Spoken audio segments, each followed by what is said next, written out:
जय गौ माता, जय गोपाल। मैं राधे किंकरी श्री धाम वृंदावन से आज आप सभी का स्वागत करती हूँ। आज गौ माता की असीम कृपा से उनके चरणों में कुछ निवेदन करने का सुअवसर प्राप्त हुआ है। गौ माता की अनेक कथाएं अनेक पुराणों में प्रसिद्ध हैं, लेकिन उनमें से एक कथा आपको सुनाती हूँ। एक बार दक्ष कन्या सुरभि ने एक पैर पर खड़े होकर कैलाश पर्वत पर, जहाँ पर देवता और गंधर्व दोनों निवास करते हैं, अत्यंत कठिन तपस्या की और ब्रह्मा जी ने आकर दर्शन दिया। ब्रह्मा जी ने बड़ा सुंदर वरदान दिया, आप तीनों लोकों में निवास करेंगे और आपकी शरण में जो रहेगा उसको आप मनोवांछित फल प्रदान करेंगे। केवल गैया लौकिक या अलौकिक वस्तु प्रदान करने वाली नहीं है, वो तो पारलौकिक बिहारी जी महाराज के सुख को भी प्रदान करने वाली है। क्योंकि हमारे ब्रज के परम प्रसिद्ध परम संत श्री राजेंद्र दास जी महाराज कहते हैं कि यदि आप पूछें कि भगवान का नाम क्या है, तो उनका नाम है गैया मैया। श्री कृष्ण की भी जो इष्ट हैं वो श्री गैया मैया हैं। क्योंकि जिस समय भगवान राम अवतार लेकर के इस धराधाम पर अनेक असुरों का बोझ उतारने के लिए जब आए थे, तो उस समय भगवान ने गौ सेवा की। किस प्रकार से की? जब भगवान ने अश्वमेध यज्ञ कराया था, तो उस यज्ञ में करोड़ों गौओं के दूध का रोज उपयोग होता था। हवन सामग्री में पंचगव्य का उपयोग होता था। लेकिन और सीता जी भी विशेष रूप से स्वर्ण का थाल सजाकर दिव्य पकवानों के द्वारा गौ माता की प्रातःकाल सेवा करती थी। लेकिन फिर भी कहीं ना कहीं राम जी को ये कमी लगी कि मैं अपने हाथों से स्वयं, क्योंकि मैं एक राजा हूँ, उतनी सेवा नहीं कर सका। तो भगवान ने फिर पुनः अवतार लिया है और अब की बार भगवान ने क्षत्रिय कुल में नहीं, अपितु भगवान ने गोप जाति में अवतार धारण किया है और नंद बाबा यशोदा मैया के नंदलाल बनकर भगवान आए हैं। और नंदलाल बनकर के भगवान ने बड़े प्रेम पूर्वक, बड़े उत्साह पूर्वक, बड़े दिल से भगवान ने गौओं की जी भर के सेवा की है। खूब प्यार किया गौओं को। जिस समय भगवान श्री कृष्ण बंसी बजाते थे, तो उस समय गौएं उनकी बंसी का शब्द सुनकर ज्यों की त्यों स्थिर हो जाती थी और ऐसा प्रतीत होता था, श्री सुखदेव भगवान कहते हैं कि जैसे कोई भीत पे लिखे हुए चित्र हों। और जो गौओं के छोटे छोटे बछड़े होते हैं, वो गऊ का दूध पी रहे होते थे, दुग्ध पान कर रहे होते थे, तो उस समय उनकी ऐसी दशा हो जाती थी कि दूध का पिया हुआ घूंट ना तो अंदर निगल पाते थे, ना बाहर उगल पाते थे। और गैया मैया भी जो घास मुख में चबा रही होती थी, ना तो अंदर ले जा पाती थी, ना बाहर निकाल पाती थी। और दोनों कानों को खड़ा करके, दोनों की तरह बना करके, और भगवान की बंसी का स्वर बस पीती रहती थी।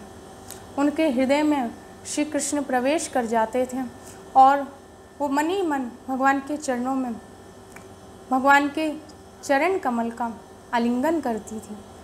ऐसी गौ माता की मनोकामना पूर्ण करने के लिए ही भगवान एक वर्ष तक, जिस समय ब्रह्मा जी ब्रज के ग्वाल बालों और बछड़ों को चुरा कर के ब्रह्मलोक ले गए थे, एक वर्ष तक भगवान स्वयं बछड़ों और ग्वाल बालों के रूप में अपनी समस्त ब्रजवासी गोपिकाओं की, जो कि भगवान को वात्सल्य भाव से प्रेम करती थी, उन गोपियों के यहाँ भगवान छोटे छोटे ग्वाल बाल बन करके रहे। और जो गैया चाहती थी कि हम भगवान को, श्री कृष्ण को अपना दूध पिलाएं, लाड़ से चाटें, तो उनके यहाँ भगवान बछड़े बनकर एक वर्ष तक भगवान ने निवास किया, सबको आनंदित किया। ऐसी गौ माता जो कि इतनी वंदनीय है, क्योंकि जिस समय भगवान ने गिराजी धारण किए थे, इंद्र ने कोप किया था और भगवान ने गिराज गोवर्धन को धारण किया था। दिन और 7 रात्रि तक गिराज जी को अपनी कनिष्का उंगली के नख के ऊपर धारण करके रखा था।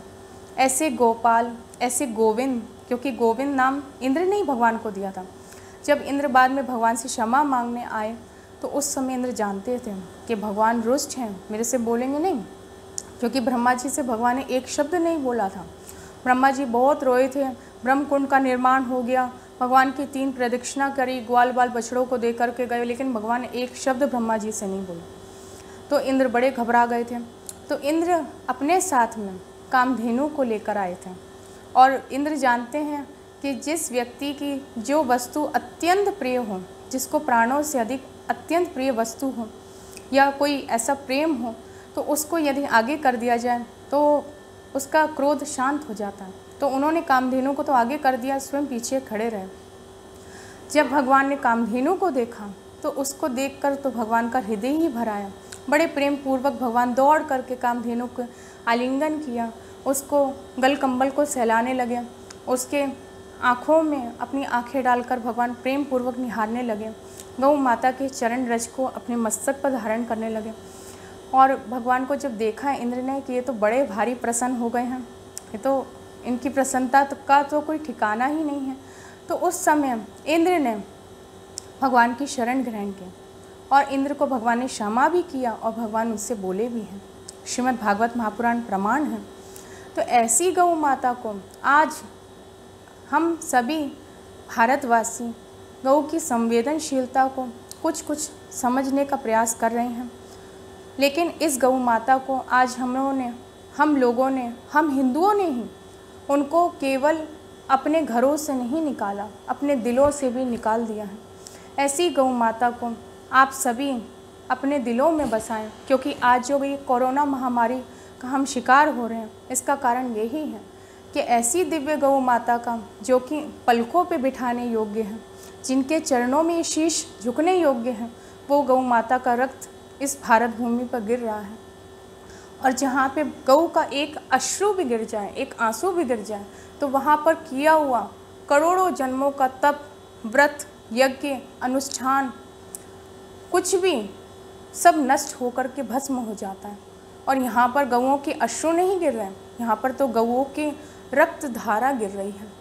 इसलिए आप और हमको मिलकर गौ माता की, क्योंकि वो भगवान की भी भगवान है, हमारे श्री कृष्ण की भी इष्ट हैं, ऐसी गौ माता की अपने हृदय से प्रेम पूर्वक जैसी आप जहाँ पर हैं, जैसे जिस स्थिति में, जिस प्रकार से आपसे सेवा बन सके, तो आप उनकी सेवा करिए। मनसा वाचा कर्मणा, जैसी भी आपसे सेवा बन सके। यदि आपसे सेवा नहीं हो पा रही तो कम से कम मानसिक सेवा तो आप कर ही सकते हैं। आप यदि मानसिक सेवा भी करेंगे तो गौ माता बड़ी कृपा करेगी और फिर आपको प्रकट रूप से भी विद्यमान आपको दर्शन देगी।